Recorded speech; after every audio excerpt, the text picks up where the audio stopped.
Isang mapagpalang araw sa ating lahat. Ngayon nga, patungo tayo ngayon kay Ate Girlie upang gawin yung pabahay para sa kanila. Ang mag-anak na nakatira sa dating waiting shed at nilagyan na lang tabing para hindi sila maulanan. Kaya umaga pa lang ay nagtungo na kami at habang nagdadrive ako, napansin ko lang yung ganda ng dagat na napakapatag at parang ang sarap tumalon. Siguro pagtapos gawin ng pabahay kay Ate Girlie ay planuhin namin magpiknik sa tapat ng bahay ni Ate Girlie. Nagplano pa sa tapat din lang pala maliligo, no? So ayun na nga at nakarating na kami sa lugar nila at pagdating nga namin ay malinis na ang paligid na pagtatayo ng bahay nila. Bali hindi na namin tinanggal yung waiting shed at matibay pa, sayang kung tatanggalin, bali pwedeng gawing kusina nila. At ayon nga sa napag-usapan namin ng barangay captain ay anytime sila pwedeng paalisin kapag nagkaroon ng plano sa lupang kinatatayuan nila. At habang segregator si Ate Girlie ng mga basura ay maaari siya ditong manirahan. Baling 6 na taon na raw siya dito sa lupang ito. Pero nung na-stroke ang asawa niya at kailangan ng pera kaya binenta niya yung lupa at ayun ang pinambayad niya. At kung di naman daw nangyari yun, baka doon pa rin sila nakatira sa lupa nila. Kaya yung gagawin bahay ay pwedeng ilipat-lipat at di gaanong kalakihan. Ang importante, meron silang maayos na matitirhan at maayos na matutulugan. Sa ngayon nga ay dito muna sila natutulog pansamantala habang ginagawa yung bahay nila. Kaya konting tiis lang muna, makakalipat din po kayo. At ginagawa na rin ni Tate Rene yung paglalagyan ng simento. Bali nakapatong ito para di agad masira ang haligi. Bali katulong na rin namin ang 2 anak ni Ate Girlie at malaking katulungan din talaga kapag may mga pabahay ay merong kahalili. Lalo na sa mga ganitong trabaho.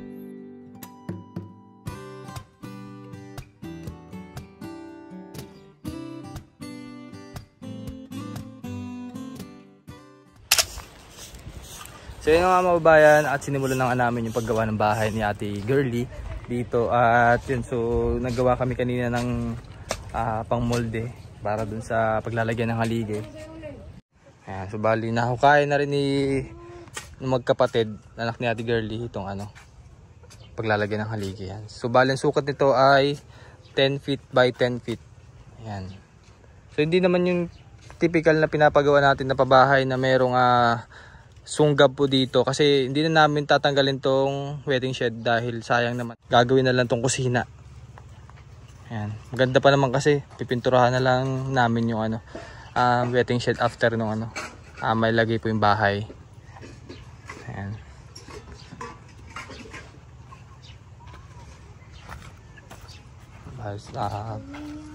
Lalagyan na lang ng simento. Bagong gupit si Ate Girlie ay. Anong ulam nalutuin po ninyo? Isda po. Isda. Tapos lalagyan ng gulay, no? Ano, magkapatid kayo, Ning? Hindi, itong kapatid ko. Pinsan? Ayan. Plus, parang late na yun yung tanghalian natin. Ngani po, sir. Paano nagigib pa ako sa kakawan? Walang tulo dyan, no? Kaya nga. Hindi po nga tulo din. Ay nagigibong na ako sa kakawan. Lahat na, pagigiban mo. Pag wala pang tulo dyan, sa kakawan ako nadayo. Pag kami Pwede man din doon sa barangay, meron doon? Ang hina ng tulo doon, sir, ito na yung bomba. Nagako kami basura. Gamit kami yung sasakyan na bago na sila pakag kanina. Ngayon yung kakawan. Limang galon lang ang inano ko. Sarap naman ang ulam ninyo. Ulam nyo? Gulyasan, sir.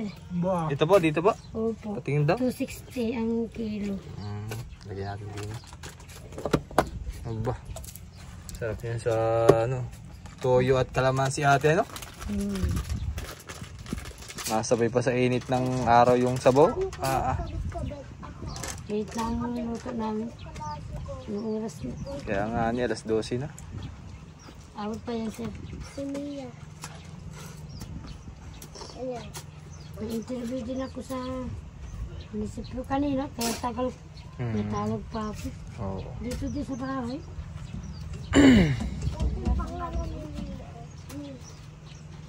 So ito nga po, regarding pala dito, ay lalagyan na lang namin ng siguro, ng pinakang kusina.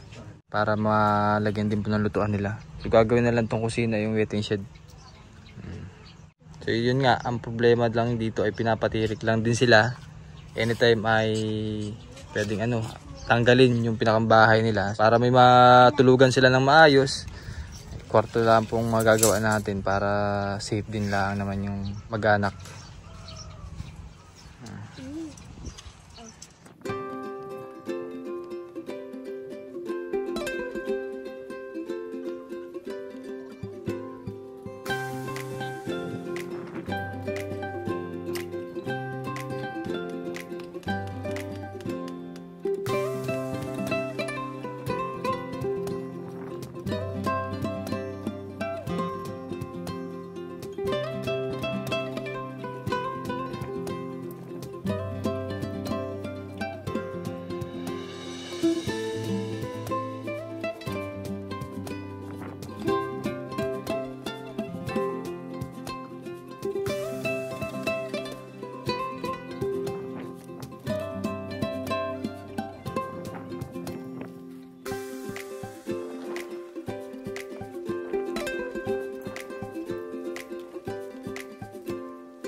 Pagtapos ng gawin ng pinakang molde para sa magiging haligi ay nagsimula na rin maghalo ng simento at nilagyan yung hinukayan kanina.